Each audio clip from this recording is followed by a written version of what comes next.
안녕하세요, 메슬로입니다. 오늘은 반 니스텔루의 후계자라고 불린 선수이자 샬케의 레전드 클라스얀 훈텔라르에 대해 알아보도록 하겠습니다. 그럼 재밌게 봐주세요. 클라스얀 훈텔라르는 양발 사용에 능한 공격수로 위치 선정, 높은 골 결정력이 강점인 피니셔형 스트라이커입니다. 샬케로 이적한 이후엔 연계 능력과 지능적인 플레이까지 탑재하며 현대적인 스트라이커로 거듭나는 데 성공했는데요.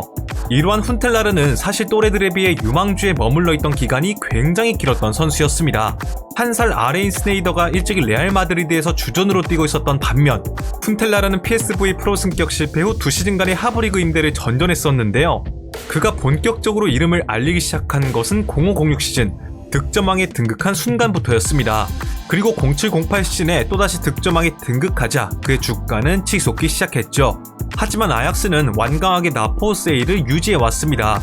그때 시즌아웃을 당한 반 니스텔루의 대체자를 구하던 레알 마드리드가 빠르게 접근해왔는데요. 레알 마드리드는 큰 금액을 비드하며 아약스와 서둘러 영입을 의논했습니다.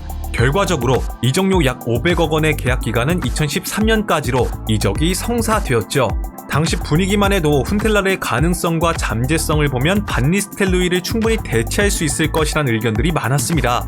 그러나 한편으론 빅리그 검증이 안 된 훈텔라르를 비싸게 영입한 것에 대한 우려의 시선도 당연히 존재했는데요.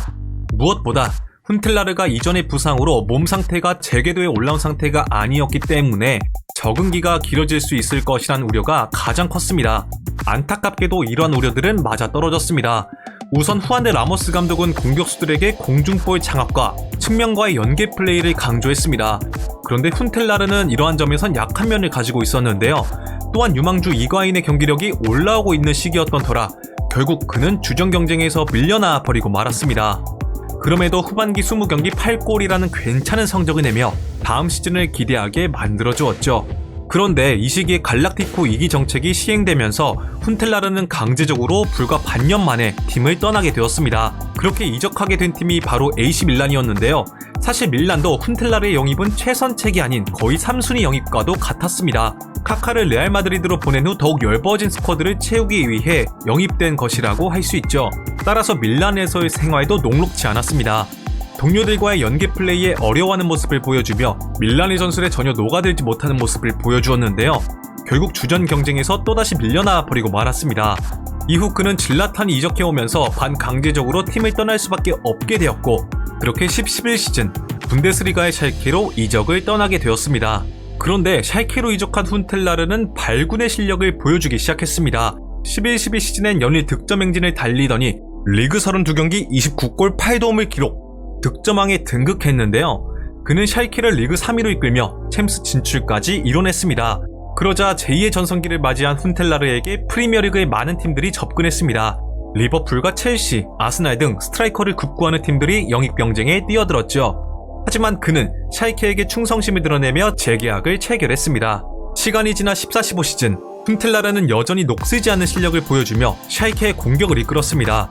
잠재적 대체자인 추퍼모팅이 영입되었지만 훈텔라르의 입지에는 전혀 변화가 없었는데요. 이후 어느덧 샬케에서 오랜 시간을 보낸 훈텔라르는 감독 교체와 함께 새 감독의 구상에서 멀어지며 입지가 좁아지기 시작했습니다. 그렇게 2017년 자유계약으로 풀려난 그는 9년 만에 친정팀 아약스로 금이 환영했는데요. 훈텔라르는 어린 선수들이 주를 이루는 아약스에 큰 도움을 줄 것으로 보였습니다.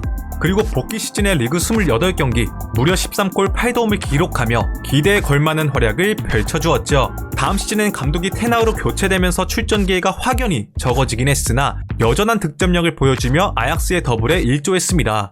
20-21 시즌에도 그는 슈퍼 조커로서 꾸준히 득점포를 가동했습니다. 그때 강등 위기에 놓인 샬케가 그에게 SOS를 보냈는데요. 훈텔라르는 샬케를 구원하고자 임대를 떠났지만 안타깝게도 곧바로 부상을 당해버리며 고전을 면치 못했습니다. 물론 샬케가 이미 전부터 분위기가 매우 안 좋은 상황이었던 터라 훈텔라르가 복귀한다고 한들 도무지 손쓸 수 없는 상황이긴 했습니다.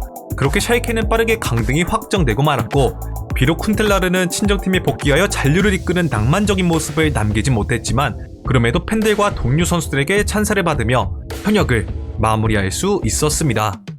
클라스얀 훈텔라르의 네덜란드 대표팀 커리어는 어떻게 될까요?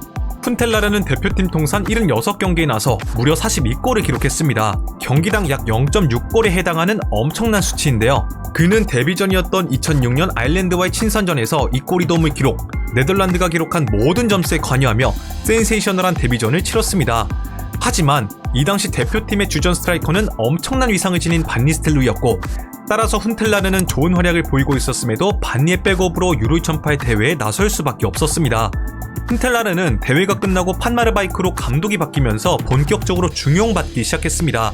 이 시기는 훈텔라르가 빅리그에 입성한 시기이기도 했었기 때문에 팬들은 그가 반 니스텔로이의 후계자로서 오랜 기간 대표팀의 최전방을 지켜줄 것이라고 기대했는데요. 하지만 레알 마드리드에서의 아쉬운 활약, 그리고 밀란에서의 실패로 인해 대표팀에서 입지가 좁아지고 말았습니다.